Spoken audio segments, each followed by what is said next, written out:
Life is motion, death is rest. Each is fulcrum of the other. There is no death in nature, save man's belief in death. God's magnetic light is eternal life. God's thinking is eternal life in action, divided by rest. Life in matter is but a pulsing simulation of eternal life in God, the One. That which man thinks of as a magnetic force is spiritual light of mind, and not a physical working force of creation. Likewise, we hear constant references to negative electricity, negative charge, and negatively charged particles, which are as impossible in nature as silent sound is impossible. God's thinking is universal. His actions spring from His thinking, therefore God's actions are universal. Thoughts do not take place just here or there where they begin. They are everywhere, and their beginning and ending are one. Actions, likewise, are as omnipresent as their source in mind thinking. That which happens anywhere happens everywhere in this universe of naught but mind extension.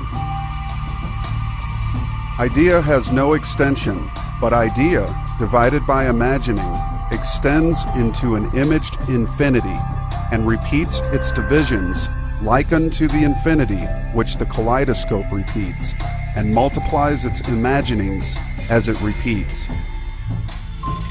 When God thinks at any one point of rest in His universe, that point becomes the center of an invisible cube of white magnetic light. From there, it is harmonically repeated as cube centers throughout His cosmic kaleidoscope, at the rate of several hundred billions of cyclic pulsations every second. Their speed of extension into this three-dimensional illusion is about 186,400 miles per second. Radical expansion of beginning points compress motion into cube planes of rest and space.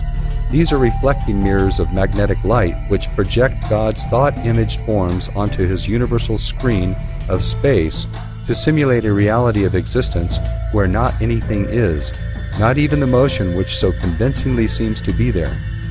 Invisible cubes of magnetic light and of zero curvature are the boundings of wave fields within which the curved universe of reflected spherical forms are projected to constitute this electric thought wave universe of complex illusion. God begins each electric thought wave at a point of His white light at the intersection of the three inner planes of the cube, which are at right angles to each other. This point of beginning is the wave fulcrum. It is also the point of idea conception in mind. It is the centering eye of the inert gas of the elements which springs from that plane. It is likewise the cathode center of man's electric current and the beginning of the wave shaft, which extends two ways to divide the red half of the spectrum from the blue, to create separated father and mother bodies. Here also is where time and all other dimensions begin, as well as all other effects, such as life, compression, polarization, and heat. Here also is where all depolarizing dimensions and effects end and disappear into invisibility, silence, and cold stillness of space. Every polarized action-reaction counts up to 9, never more, never less. The wave octave formula for the elements of matter and the color spectrum is 9, being 8 centered by 0 as follows. The total count of equators is 9. The 8 corners of the cube and its centering 0 equal 9. The 8 sections of the divided cube, centered by 0, are also 9. The zeros upon each of the 9 equators total 9, being 8 centered by 0. God's magnetic cube is 3 multiplied by 3. Its planes of 0 curvature are 9, and its boundary angles are the 8 corners and the centering 1 of the fulcrum source.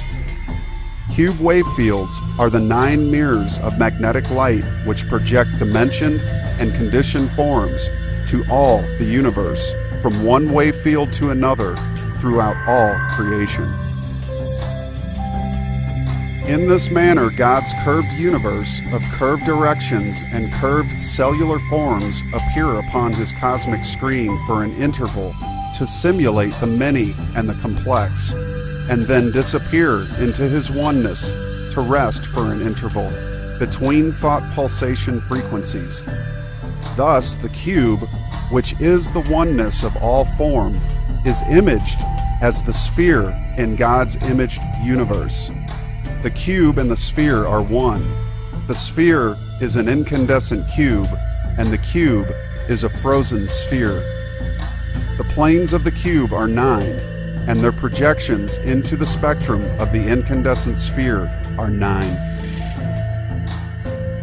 The invisible universe is in absolute control of the visible. The invisible universe dominates and controls all motion by magnetic division into cube wave fields of zero curvature, beyond which no moving thing can pass. It can, however, repeat itself in neighboring wave fields, but always in reverse, as mirrors reverse. The geometry of the zero universe is based upon the cube and cube sections. Their planes are of zero curvature, and they reflect their forms in matter and crystal structures, which are the only forms of zero curvature in nature. All motion in all the electric universe is curved. The curved universe of matured form is based upon the sphere. The sphere is a compressed cube. The sphere is a series of true circles no matter where it may be divided into sections by cutting through it in one plane anywhere. All motion is equally compressed in respect to gravity. Therefore, all motion is in true gravity-centered circles, which multiply into spheres and again divide into true circles. The source of energy which creates true circles is at their very center. The source of all energy is the Creator. All motion of every nature, whether of thought or action, spins in true circular control around the omnipotent Creator of that motion, and in planes of 90 degrees from a shaft of any extension of motion. Gravity controls the moving universe, but man has never known, nor even suspected, that his own immortality and gravity are one in their centering of his sensed body. Nor has he ever known that gravity extends to a shaft as his body extends from thought ring planes to mass, and as equators divide to become pairs and unite to lose their division. These things man must know together with the omnipresence of gravity, which but seems to the senses to extend into shafts made up of many points, which are all one. When man overcomes this illusion of the senses, he likewise outgrows the possibility of forming sensed conclusions, such as the nuclear theory of the atom, which violates all principle of this electric universe which nature is. That which cannot be sensed in invisible space is yet to be dynamically known.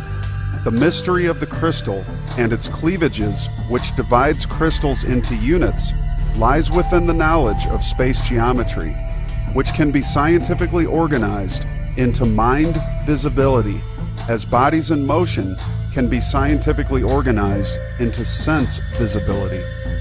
There is nothing in nature which the senses can feel that the mind cannot know. The great mystery of all of the mysteries of matter lies hidden within the inert gases of the wave. The nature and structure of these keys to motion has never been known. It is time that they must be known.